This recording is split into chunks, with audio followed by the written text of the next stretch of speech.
Hello students, स्वागत है आपका अकाउंटेंसी की क्लास में। और पिछले लेक्चर में हमने बात की थी अकाउंटेंसी के फीचर के बारे में, कौन कौन से फीचर होते हैं अकाउंटिंग के। और आज हम बात करेंगे अकाउंटिंग साइकिल के बारे में। तो ये है अकाउंटिंग साइकिल यानी कि लेखांकन चक्कर।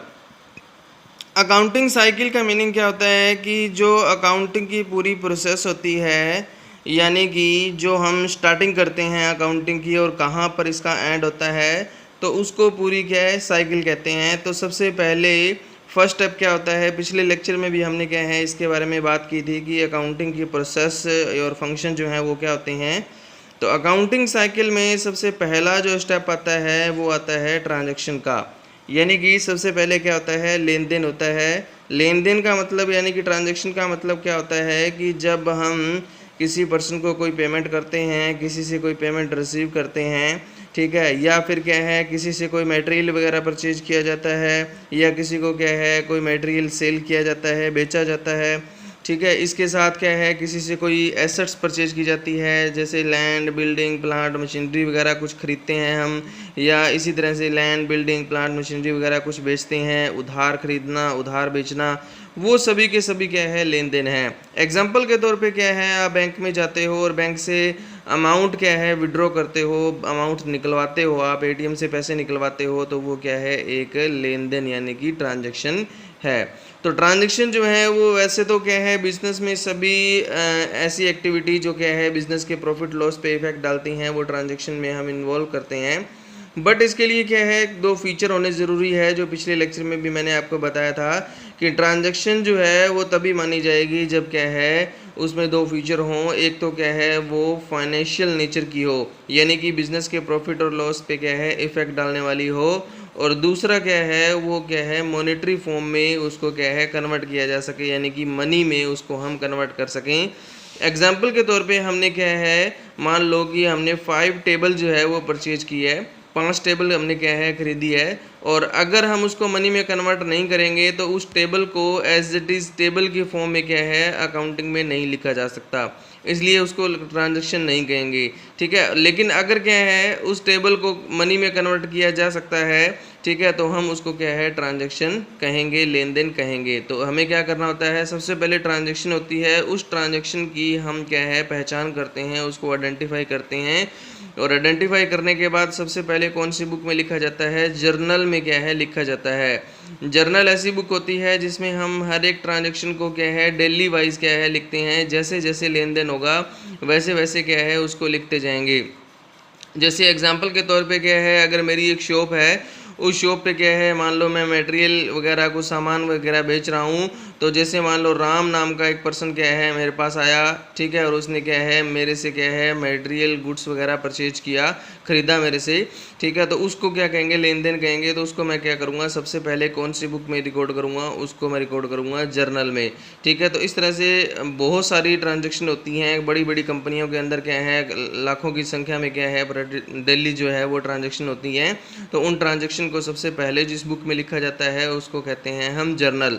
जर्नल में लिखने के बाद उसको क्या किया जाता है, क्लासिफिकेशन उसका किया जाता है, मतलब अलग अलग क्लास में अलग अलग वर्ग में बांटा जाता है, जिसको हम कहते हैं लेजर, यानी कि मेन जो हमारी खाता बही होती है, मेन बुक क्या है लेजर ही होती है। तो इसमें क्या किया जाता है कि जो जर्नल में लिखी गई चीज़ें, जर्नल में तो क्या है सभी ट्रांजेक्शन को एक ही जगह पर लिखा जाएगा, ठीक है, राम, श्याम, सोहन, मोहन, रहीम वगैरह सभी की ट्रांजेक्शन क्या है एक ही जगह पे लिखी जाएगी। लेकिन क्या है लेज़र में क्या किया जाता है, वो एक जगह पर लिखी हुई ट्रांजेक्शन को अलग अलग पार्ट में डिवाइड कर दिया जाता है। जैसे कि राम का अकाउंट क्या है अलग बना दिया, रहीम का अकाउंट जो है वो अलग बना दिया, ठीक है, मोहन का अकाउंट जो है वो अलग बना दिया, सोहन का अकाउंट अलग बना दिया, लैंड का अलग बना दिया, बिल्डिंग का अलग बना दिया। तो इस तरह से अलग अलग खाते जो हैं वो खोल दिए जाते हैं। जैसे कि बिल्डिंग का अकाउंट बनाया तो उसमें जितनी भी बिल्डिंग होगी वो सारी की सारी लिखी जाएगी, खरीदेंगे उसमें लिखी जाएगी, बेचेंगे उसमें लिखी जाएगी। इसी तरह से क्या है मान लो कि रहीम को क्या है माल बेचा, अब रहीम को जब पैसे क्या है रहीम से हमें मिलेंगे या रहीम के साथ कोई भी ट्रांजैक्शन होगी तो वो कहाँ पे लिखी जाएगी, रहीम के अकाउंट में लिखी जाएगी। तो इस तरह से अकाउंटिंग के साइकिल में हम क्या करते हैं, जर्नल में एंट्री करने के बाद उसको क्या है लेजर में लिखते हैं, जिसको हम क्या कहते हैं क्लासिफिकेशन कहते हैं। लेकिन कई बार क्या है, बिजनेस ऑर्गेनाइजेशन जो होती हैं, बिजनेस होता है उसका साइज़ क्या है, ज़्यादा हो जाता है, बड़ा बड़ा बिजनेस हो जाता है, तो ऐसी कंडीशन के अंदर क्या है, ये जर्नल और लेजर दोनों को क्या है निकाल दिया जाता है। ठीक है, इन दोनों की जगह क्या है, जो एंट्री है वो की जाती है सब्सिडरी बुक में। यानी कि कोई ट्रांजैक्शन है उसको जर्नल और लेजर में लिखने की बजाय उसको डायरेक्टली कहाँ लिख दिया जाता है, उसको हम क्या है सब्सिडरी बुक में लिख दिया जाता है। ये सब्सिडरी बुक जो होती हैं वो 7 तरह की होती हैं। 8वीं जो है वो जर्नल ही होती है।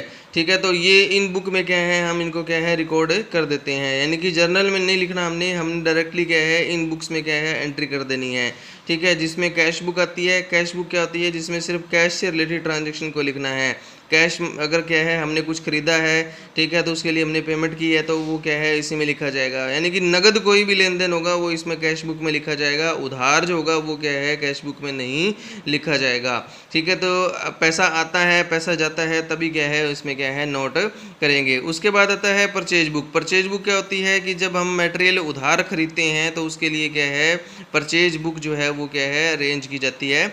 ठीक है, तो इसमें सिर्फ हम जो लिखेंगे सिर्फ और सिर्फ क्रेडिट मटेरियल जो परचेज किया गया है, यानी कि जो उधार खरीदा गया है, ठीक है, उसी को हम क्या है इसमें नोट करेंगे। सेल बुक जो होती है, क्योंकि देखो कैश अगर हम खरीदेंगे तो कैश जो है वो कैश बुक में आएगा। ठीक है, लेकिन अगर उधार खरीदेंगे तो वो कहाँ पे आएगा, परचेज बुक में आएगा। इसी तरह से अगर हम बेचते हैं माल, उधार बेचते हैं किसी को, तो वो कहाँ पे लिखा जाएगा, सेल बुक के अंदर लिखा जाएगा। ठीक है, और अगर क्या है मटेरियल खरीदा हुआ हमें क्या है वापस करना पड़ जाता है तो उसको हम लिखते हैं परचेज रिटर्न बुक में। और मटेरियल बेचा हुआ वापस आ जाता है, उधार बेचा हुआ, ये सारे के सारे उधार के लिए होती हैं। ठीक है, purchase book, cell book, purchase return और क्या है सेल रिटर्न। सेल रिटर्न होता है कि बेचा हुआ माल क्या है रिटर्न हो गया, वापस आ गया हमारे पास, तो उसके लिए बुक जो अरेंज की जाती है वो कौन सी बुक बनाई जाती है, सेल रिटर्न बुक जो है वो बनाई जाती है। कैश जो होगा यानी कि नगद जितना होगा वो सारा का सारा कैश बुक में लिखा जाएगा। इसी तरह से क्या है हमें क्या है कोई बिल वगैरह रिसीव होता है तो उनकी एंट्री जो है वो क्या है BR बुक में क्या है लिखी जाती है, बिल रिसीवेबल बुक कहते हैं इसको। और अगर हमने किसी को बिल की पेमेंट करनी है तो उसकी एंट्री जो है बिल पेबल बुक में की जाती है। इन 7 तरह की सब्सिडरी बुक के बाद ठीक है जितने भी ट्रांजैक्शन बच जाती हैं वो सारी की सारी क्या है जर्नल में लिखी जाएंगी। ठीक है, तो लेज़र के बाद हम बनाते हैं फिर आगे ट्रायल बैलेंस। ट्रायल बैलेंस क्या होता है, ये तो देखो दोनों, ये तो सारे के सारे क्या होते हैं डेली नेचर के होते हैं, रोज़ बनाए जाते हैं। उसके बाद आता है ट्रायल बैलेंस यानी कि तलपट। ट्रायल बैलेंस का मतलब क्या होता है कि जो हमने अब तक एंट्री की है, चाहे वो सब्सिडरी बुक में की है, चाहे जर्नल में की है, चाहे लेजर में की है, तो उसमें कोई मिस्टेक तो नहीं रह गई है, तो उसको चेक करने के लिए हम क्या है ट्रायल बैलेंस बनाते हैं। और ट्रायल बैलेंस जो होता है वो साल में कितनी भी बार क्या है बनाया जा सकता है, इसके लिए कोई पाबंदी नहीं होती। ठीक है, तो क्योंकि इसका कारण जो है इसका बनाने का मेन जो पर्पज़ होता है वो सिर्फ यही पर्पज़ होता है कि अब तक जो हमने एंट्रियाँ की हैं, चाहे वो जर्नल में, चाहे लेज़र में, चाहे सब्सिडरी बुक में की हैं, उसमें कोई मिस्टेक तो ना रह गई है, तो उसको चेक करने के लिए हम क्या है ट्रायल बैलेंस बनाते हैं। तो मैं आपको बता देता हूं कि ट्रायल बैलेंस के 2 साइड होते हैं। ठीक है, एक तो डेबिट साइड होता है, जैसे हम उसका परफॉर्मा बनाते हैं तो उसमें क्या है टेबल में 2 साइड बनते हैं। ठीक है, एक डेबिट साइड होता है, जो लेफ्ट साइड में होता है वो डेबिट साइड होता है, और जो राइट साइड में होता है वो क्रेडिट साइड होता है। ठीक है, उन दोनों का टोटल जो है वो हमेशा बराबर आना चाहिए। तो बराबर जब आता है तो इसका मतलब कोई मिस्टेक नहीं रही है। ठीक है, उसके बाद जब हमें क्या है पता चल जाता है कि कोई गलती नहीं रही है, सब कुछ सही बन गया है, तो हम क्या है इसी तरह से क्या है साल भर चलते रहते हैं। ठीक है, अकाउंटिंग में आपने ध्यान रखना है कि साल की शुरुआत जैसे कोई भी इकोनॉमी होती है उसमें फाइनेंशियल ईयर जो होता है वो क्या है 1 अप्रैल से शुरू होता है हमेशा और 31 मार्च तक चलता है। जिस तरह से आपके स्कूल के सेशन जो हैं वो चलते हैं, ठीक है, तो उसी तरह से क्या है अकाउंटिंग ईयर जो है वो भी क्या है 1 अप्रैल से 31 मार्च तक चलता है। जैसे कि 1 अप्रैल मान लो अभी जैसे 2020 जैसे चल रहा है तो ये क्या है 1 अप्रैल 2020 से शुरू हुआ और 31 मार्च 2021 तक जो है चलेगा। ठीक है, तो इसके अकाउंट जो है वो किस तरह से तैयार किए जाएंगे, रोज़ जो है ये ट्रांजैक्शन की जाएंगी, लेन देन जैसे जैसे ट्रांजैक्शन होती हैं वैसे वैसे उनको जर्नल में और लेजर में रिकॉर्ड किया जाएगा, और बीच बीच में क्या है ट्रायल बैलेंस बना करके चेक किया जाएगा कि कोई मिस्टेक ना रह गई हो। उसके बाद क्या है 31 मार्च 2021 को जब क्या है हमारा साल ख़त्म होगा उस टाइम क्या है फाइनल अकाउंट बनाए जाते हैं। तो फाइनल अकाउंट में 3 चीज़ें बनाई जाती हैं, यहाँ पर बताया गया है 3 चीज़ें होती हैं फाइनल अकाउंट में। ये बनाई जाती है 31 मार्च को हर साल बनाई जाती हैं, और सभी कंपनियों के लिए क्या है ये बनाना क्या है बहुत ज़रूरी होता है।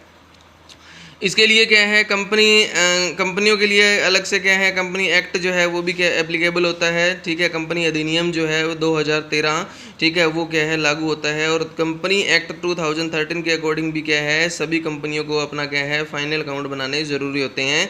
तो फाइनल अकाउंट में trading account, profit and loss account और बैलेंस शीट 3 चीज़ें आती हैं। तो ट्रेडिंग अकाउंट जो होता है वो क्या होता है, इसको हम हिंदी में व्यापारिक खाता जो है वो कहते हैं।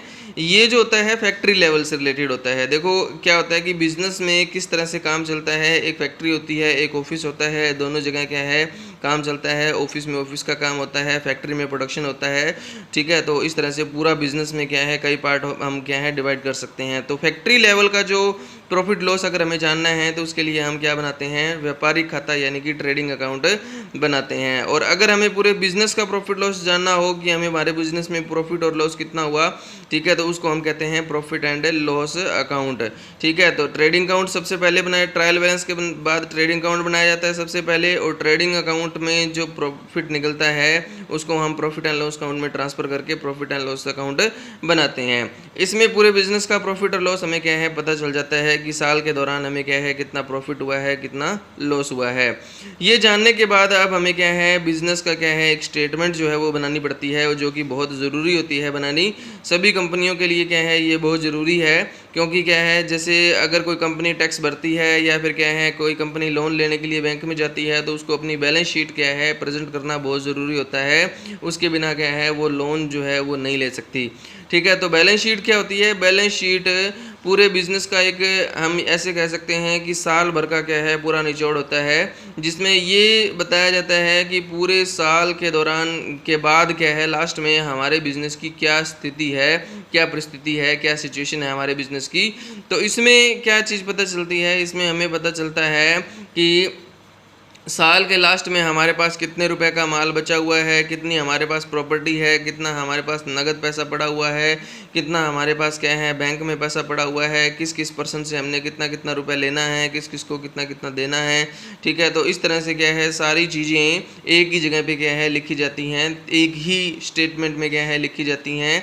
अब इसका फ़ायदा क्या होता है कि जो लोग क्या है इसकी ज़रूरत होती है जिन लोगों को, वो इसको देख करके क्या है बिज़नेस की पोजीशन पता लगा सकते हैं।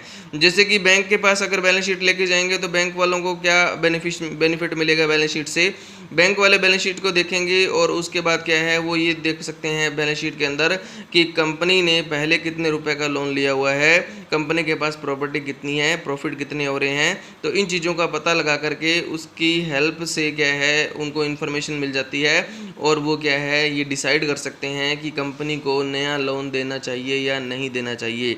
जैसे कि अगर कंपनी ने पहले बहुत सारा लोन ले रखा है लेकिन कंपनी की प्रॉपर्टी क्या है बिल्कुल कम है, तो ये प्रॉपर्टी कितनी है और लोन कितना लिया हुआ है ये बैलेंस शीट से पता चलता है।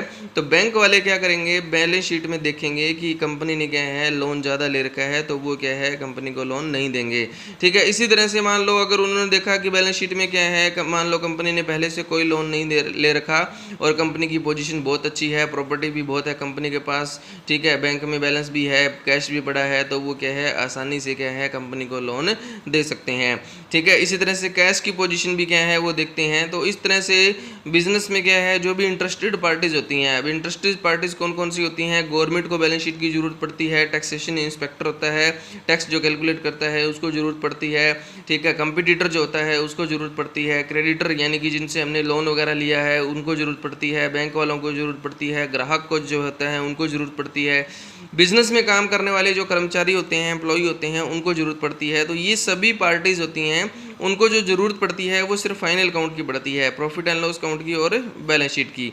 तो इसकी हेल्प से क्या है वो बिज़नेस में क्या है पोजीशन जान सकते हैं बिज़नेस की, और डिसीजन जो है वो क्या है ले सकते हैं।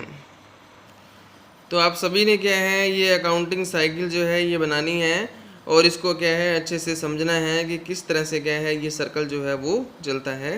ओके, थैंक यू सभी को।